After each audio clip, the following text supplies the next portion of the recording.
Um, our first speaker is Richard Ovenden. He's Bodley's librarian, the 25th person to hold the title, which is the senior executive position of the Bodleian Libraries at the University of Oxford. His previous roles include positions at the House of Lords Library, the National Library of Scotland, and at the University of Edinburgh. Mr. Ovenden is also director of the Bodleian Center for the Study of the Book and holds a professorial fellowship at Balliol College.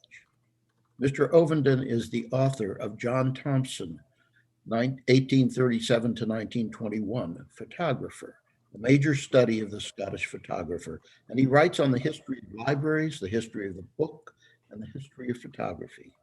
His new book, Burning the Books, A History of the Deliberate Destruction of Knowledge, was issued by Harvard University Press this year, and he was elected to the American Philosophical Society in 2015. His talk is based on that book, Erasing the Past, The Deliberate Destruction of Knowledge from Ancient Assyria to the Digital Age. Thank you very much, Bob. Colleagues, fellow members of the APS, it's a great pleasure to see you and to speak to you this evening. I only wish we were all gathered together in Philadelphia, but sadly we can't. But I'm going to share my screen and hopefully we can begin my talk. So I've been the director of the Bodleian since 2014, and I'm also president of an organization called the Digital Preservation Coalition. And I've been concerned for many years now about society's the importance for society of the preservation of knowledge, and how as a society we're losing that sense of how important as a pillar of an open society the preservation of knowledge is. And it struck me recently, just a couple of years ago, when I was rereading George Orwell, having read it first, 1984, first as a teenager, and coming back to it after many years, as a librarian and an archivist, it really spoke to me very powerfully about issues that were then very, very contemporary. The sense of the erasure of the past, the manipulation of the past, the falsification of knowledge, and the destruction of knowledge. And I think that particularly struck home because it wasn't so long after the events of the inauguration of President Trump in 2017, where his press secretary, Kellyanne Conway, now famously came up with the phrase, alternate facts in reference to the assertions that his crowd for his inauguration had been greater than that of President Obama's in 2009. And of course, facts are important. Facts challenge that assertion. And we heard for the first time this idea of alternate facts. The real trigger for this study actually was an event in the UK. The UK since 2010 had been in the grip of a very severe immigration policy promulgated by the Conservative government and generating what has been known as a hostile environment where immigrants, particularly those of the Windrush generation, British citizens from across the former empire, have been invited to the UK after World War II to come and work, often in the National Health Service or other essential public services. And after 2010, they began to be challenged for their right to remain in the UK and forced to produce evidence to support their claims to stay. And it became clear in April 2018 that the UK government in its Home Office had actually preserved a great archive of records of that generation, the landing cards as those individuals arrived in the UK in the 1950s and 1960s. And then in 2010, they had destroyed those landing cards, the very records that those individuals could have used to support their own case to stay in the UK. And so it struck me that this is a perfect example of the social value of the preservation of knowledge and what we lose when knowledge is destroyed. And so I decided to look back at the long history of this to see whether there were trends or patterns, what we could learn from that history. And my study goes back to the first libraries and archives that are recorded, those from the ancient civilizations of Mesopotamia, in particular that of the library of Ashurbanipal, king of Assyria, which has become better known through archaeology done in the 19th century and subsequent scholarship. And what we know from that library, here it is, most of it is in the British Museum in London. Of course, it's cuneiform tablets. And that library, there are 30,000 items that survive from it. We know that it was the first real library in history to try, or that has survived, to try and encompass the whole of recorded knowledge as it appeared at the time. But what we also know from records of acquisitions of that library that again survived miraculously, that Ashurbanipal was deliberately targeting the collections of his neighboring kingdoms, many of them that were enemies of Assyria. So, for example, there were records that he asked to be taken from libraries and archives in Babylonia because they held knowledge that was very valuable to him. And a lot of this knowledge had to do with the prediction of the future, divination, astronomy, astrology. And so that idea that in order to improve your skills at preserving the future, at predicting the future, you can actually deprive your enemy of that skill. And this is something I'd like you to hold on to, because we'll come back to it later on in the talk. And here is the picture of the archaeologist, Austin Henry Layard, digging in what is now central Iraq, and uncovering this extraordinary body of knowledge. And there are many other libraries and archives in those ancient kingdoms that have survived, and we know about through archaeology. And from that, we know that the destruction of knowledge through smashed and broken tablets that were obviously deliberately destroyed. I'd like to move forward in time now to the Reformation of the 16th century. The European Reformation witnessed great destructions of knowledge. And in particular, there are two case studies in Oxford and Glastonbury that I'd like to kind of bring out. And of course, over that period of time, since the libraries and archives of the ancient world, a number of techniques for preserving knowledge have been created. One of the surviving libraries in Oxford is still present. It's attached to the University Church. And in fact, this year we celebrate its 700th anniversary. That was the first university library in Oxford. And we only have a handful of books from that ancient library. Here's one of them that was given in the middle of the 15th century, and it and over 400 others came to rest in a new building that was built to house them, built to preserve them in the 15th century. It still survives today. I was walking up and down this corridor just a few hours ago. We call it Duke Humphreys Library. But it was also the site of a great act of destruction. And I'll come back to that in a moment. I'd like to talk a little bit about one of the individuals who is important, because throughout the history of the destruction of knowledge, there are individuals who try to preserve it. And one of those was John Leland. He was charged by Henry VIII to search libraries across England in order to support the king's attempts to back up through intellectual argument his divorce from Catherine of Aragon and his marriage to Anne Boleyn, and then later the divorce from the Roman Catholic Church and his argument to set himself up as the head of the church in England. And that process took John Leland to many libraries across the country. And one of those that he visited, one that he was in fact most excited to visit, was that in Glastonbury. Glastonbury Abbey in the west of England held a great library at the eve of the Reformation. And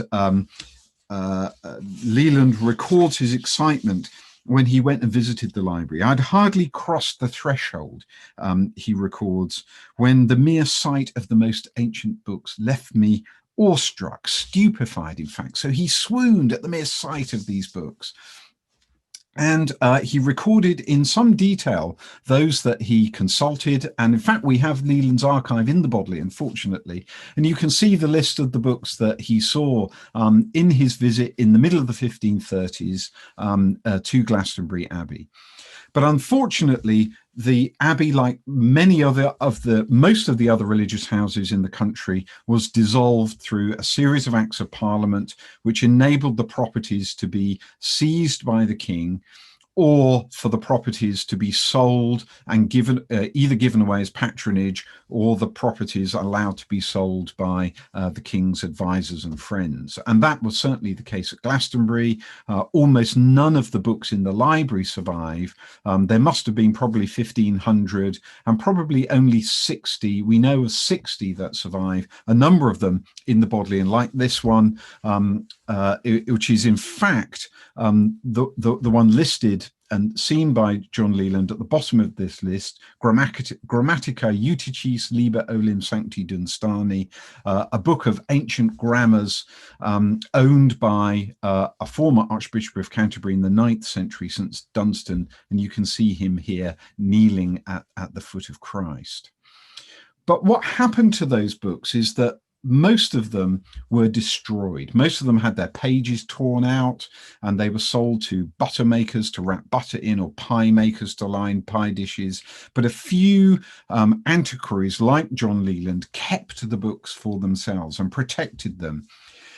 And that task that the antiquaries took on in the period after the dissolution of the monasteries, and particularly the attack on the library in the University of Oxford, spurred a new phase of building new libraries, and spurred a sense that the preservation of the knowledge of the past was important now and for the future. And one of those individuals was Sir Thomas Bodley, the founder of the institution that I'm now responsible for.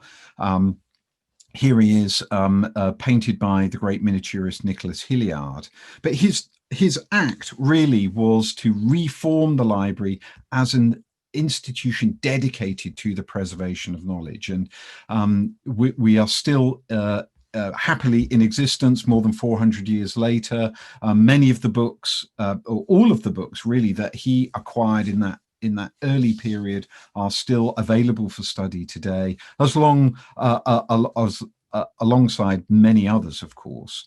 But I think the important thing I want you to take away is this idea that the acts of destruction during the Reformation scarred Sir Thomas Bodley and many other individuals so much that they dedicated themselves to preserving knowledge, and in Sir Thomas Bodley's case, to refounding a great library and to endowing it with his own wealth in order to make sure that knowledge could be passed down from one generation to the next.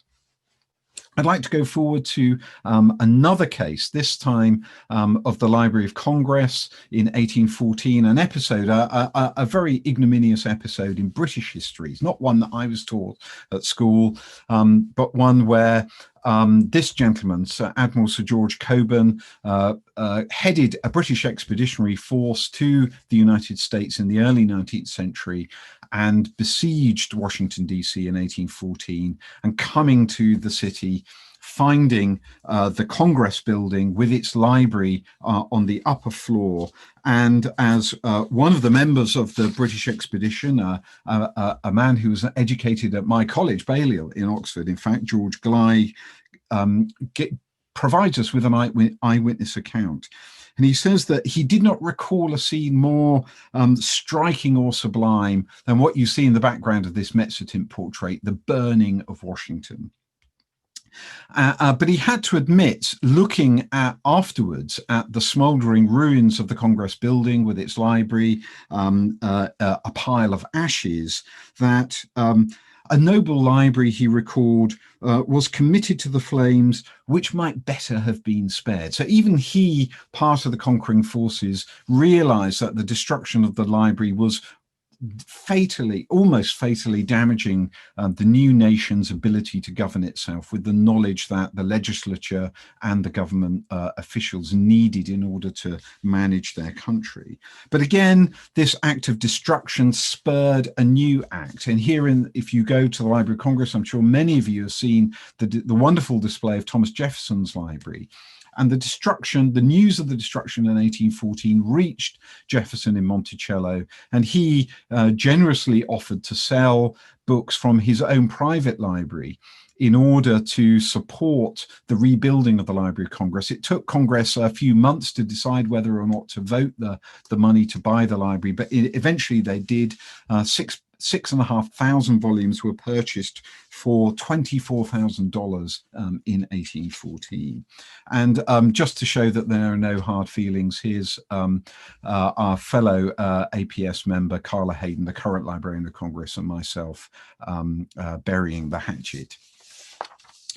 Of course, the genocide of the 20th century, the human genocide of the Holocaust, was presaged by a cultural genocide. And unfortunately, we see that throughout the history of the destruction of knowledge.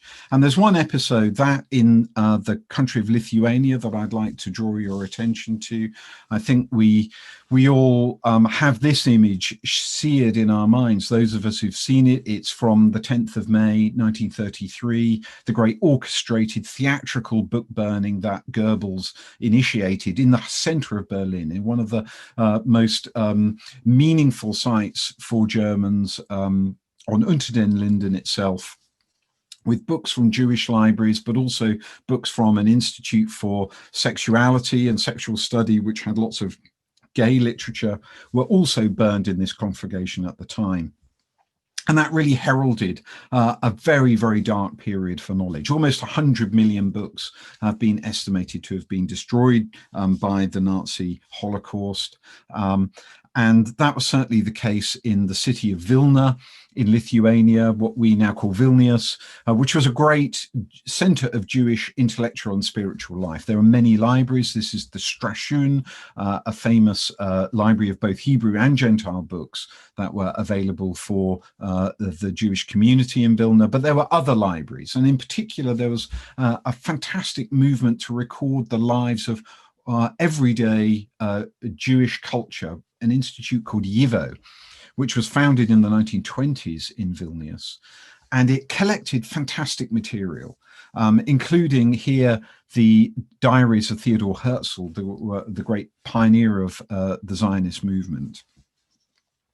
But as the Nazis moved their blitzkrieg forward into Russia, into Eastern Europe and Russia, after Operation Barbarossa, the officers of Alfred Rosenberg's Institute for the Study of the Jews in Frankfurt came along rapidly afterwards, and they began to identify books which they wanted to keep to send back to their institute in Frankfurt to study the Jewish race and the Jewish religion for their own perverse purposes. And the rest of the materials were destroyed. And that sorting of these great libraries and archives in Vilnius was undertaken by Jews who were identified from the ghetto, who had been either scholars or librarians and archivists. And they were called by the German troops the Paper Brigade. But what they did was to preserve as many of the books and documents as they could. They smuggled them back in their own clothing, back into the ghetto every evening, risking their own lives to do so. And they buried those documents, hid them in the ghetto. Now, of course, the ghetto was liquidated in 1943. Most of the residents were taken out and murdered outside the city. A few of them escaped to join the partisans in the forests outside. And after the Soviet forces pushed the Germans back west, they re-entered the ghetto and they were able to recover many of these documents. It's extraordinary. There were tens of thousands of pages of books and manuscripts that were preserved by the Paper Brigade. But unfortunately, these documents, although they tried to re-establish the institute called YIVO, the Soviets regarded it as being anti-communist, and so the books were once more sent to the paper mills for destruction. And this time, a Lithuanian librarian called Antanas Ulpis went to the paper mills and turned the trucks around and hid the documents himself in a disused church that was being used as a store place for the new National Library of Lithuania. He even stored the books and documents in the organ pipes of the church. And he kept that a secret until 1989, at the moment when it became possible once again to speak of such things. Ulpis had died by then, but his secret was revealed. And today, YIVO, which is survives as an institute in New York, began to digitize that collection. And here you can see some of the documents that YIVO has managed to recover over the years. And this one is a good example of the destruction of knowledge and its attack on both religious and cultural identity. This is actually from a parchment document from a Talmud scroll, which the Nazis used on the flip side as a canvas for painting, in this case, a portrait of Arthur Seyss-Inquart, the kind of leading Nazi in Austria. But this urge to preserve knowledge that the paper brigade so inspirationally demonstrate was also evident in other Jewish centers across Central and Eastern Europe.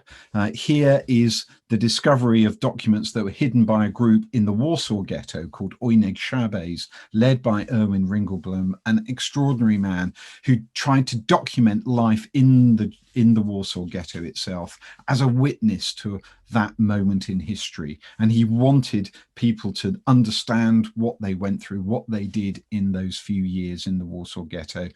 He, again, was sadly murdered along with his family, but those documents survived. They're still in Poland today.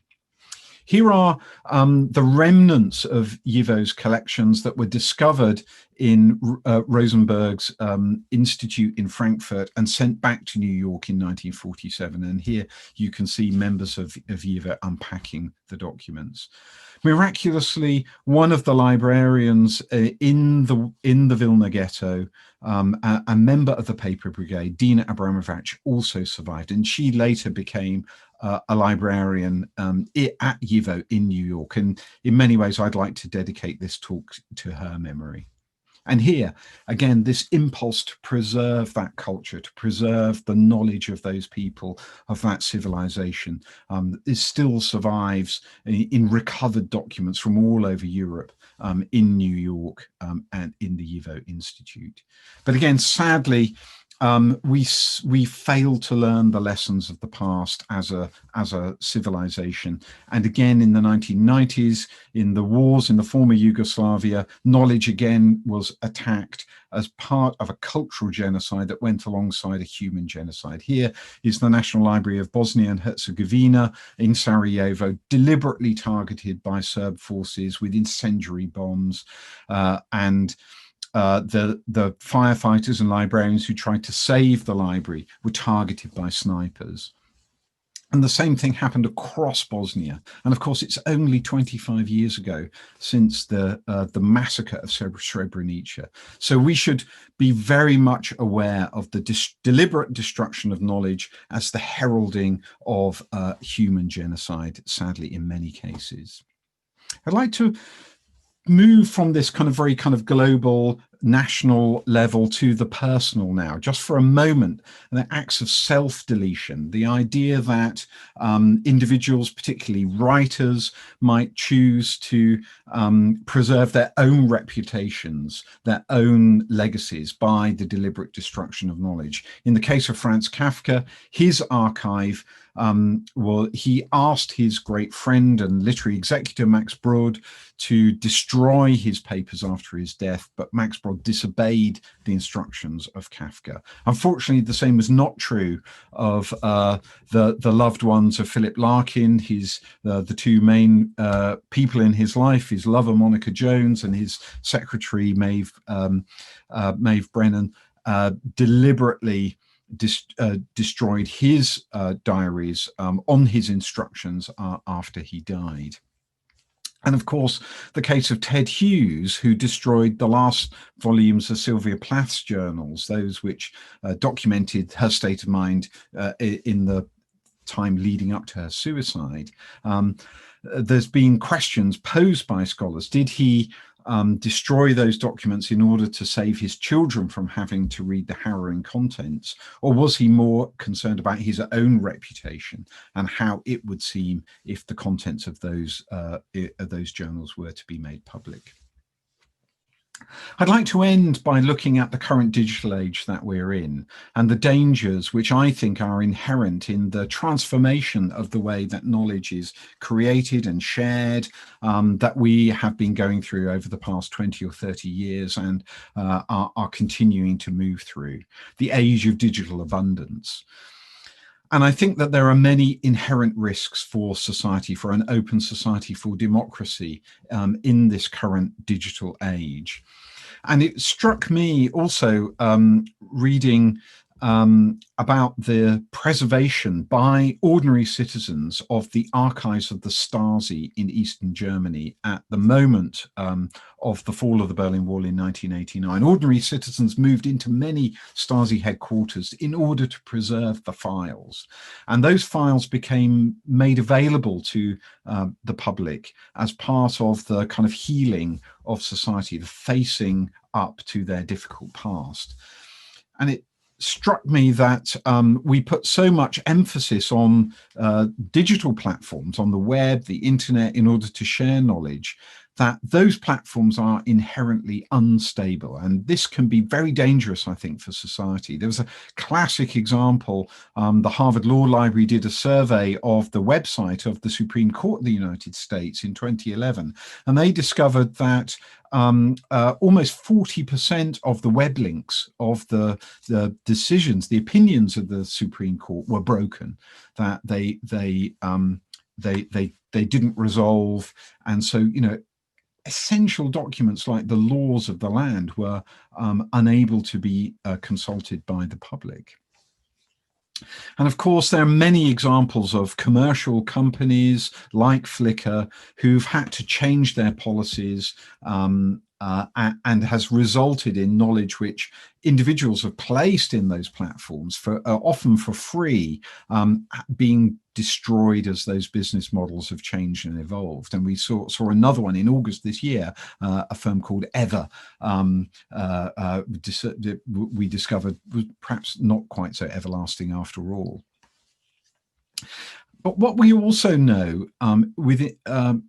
increasingly is that the world of the big social media players in particular, what my colleague at Oxford, Timothy Garton-Ash, calls the private superpowers, who control so much knowledge, there's so much information that they hold because of our interaction as society with those platforms, and that so much of that online behavior is being captured, harvested, and user profiles of all of us are being created and traded constantly without our real knowledge or understanding of what is going on.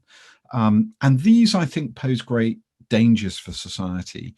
And we've seen this in the revelations that have come about of the relationship between Facebook, Cambridge Analytica, and a number of political campaigns around the world, where online user data, user profiles have been used in order to target political campaigning in various ways, targeted political advertising or targeted campaign behavior to try and encourage, or in many cases discourage, people from voting. And we've seen that many revelations recently about the 26 United States presidential elections, but also in other parts of the world. And so I think all of this knowledge is invisible to us. We create it, but we don't know what is happening to it. There is no archive of the Facebook data.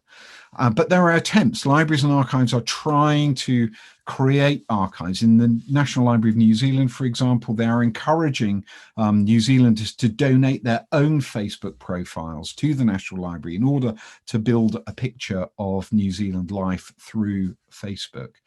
But I think this ad tech data, all of this social media data needs to be preserved and needs to become transparent so that we know what is happening to our society at the moment. And just think back to ancient Assyria for a moment and their attempts to predict the future. Well, each of us who wears wearable devices that monitor our own biometrics, Fitbits or iWatches, we are creating data that help people predict our future health. And we need to understand what is happening to that data. How is it being shared? It could, of course, be used tremendously for society as a whole. We heard Dr. Fauci earlier today, absolutely inspirational talk. You can see the potential public health benefits of using this kind of data, but we can also see dangers if it's used against the citizens who create it in the first place. And going back to the political realm, we've become aware in the UK that many elected officials and special advisors and government officials are using technology which is encrypted or self-deleting in order to transact business, official business about the development of public policy. And these really should be subject to the Public Records Act and available in order to encourage integrity in public life and transparency in decision-making by our politicians and paid officials. And it really calls back to mind George Orwell's comments, the past was erased, the erasure was forgotten, and the lie became truth. And of course, now that there is a transition in leadership in your country, I think the National Archives and Records Administration have a huge task in order to tackle the records and the various platforms that knowledge has been created by the Trump administration in order to be able to understand what happened in the period since 2017 and to be able to have an open and transparent knowledge of this vital moment in world history. Thank you very much for listening.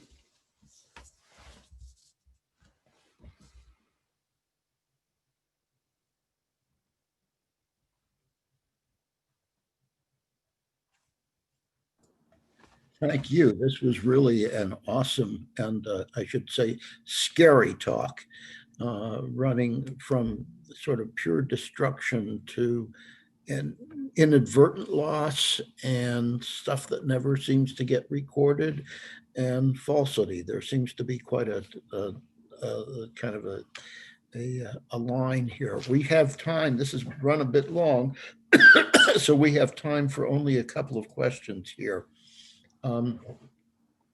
Brian Joseph asks as follows: over the past few decades, we've seen the need to update materials to new electronic formats. Now, however, it seems that PDFs are the preferred format for preserving documents via scanning and the like. What lies ahead for PDFs? Has so much been invested in that format that will have to survive, or are we facing yet another update a few years or so down the road? I think many of these formats, and PDF is one of them, actually have communities of practice around them which enable their preservation into the future.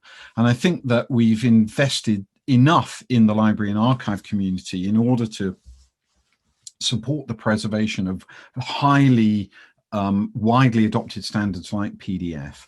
But I think it comes down essentially to one of resourcing. And in my book, I talk about the necessity of resourcing those institutions that society has entrusted the preservation of knowledge to. To fund that activity, I've mooted the idea of a memory tax on the big technology companies in order to fund the preservation of knowledge that is useful for society as a whole. Okay, and here's one last question. Since you showed a picture of our present president a couple of moments ago, do the government records laws demand the preservation of Trump's tweets? Yes, I think they do. And I think that they fall under the Presidential Records Act. And I know that my colleagues in the National Archives and Records Administration had been had been doing scenario planning around a single term presidency, and they are poised to move in order to capture that information. But the really interesting thing about Trump's tweets, and particularly his deleted tweets, is that there are a number of what I call activist archivist groups, Trump Twitter base, Fact Base, who've been establishing digital archives of his social media interactions for the sake of that kind of transparency about what he's been saying, so that those statements can be verified or brought back to challenge his position on all sorts of issues. Okay, well, as I said, we have to move along now, but thank you so much. This was what I should say, awesome and scary, I'll say again. And I will add my own personal observation is I also read 1984 when I was a teenager, and again, most recently. It's always worth another read. Thank you so much. Thank you.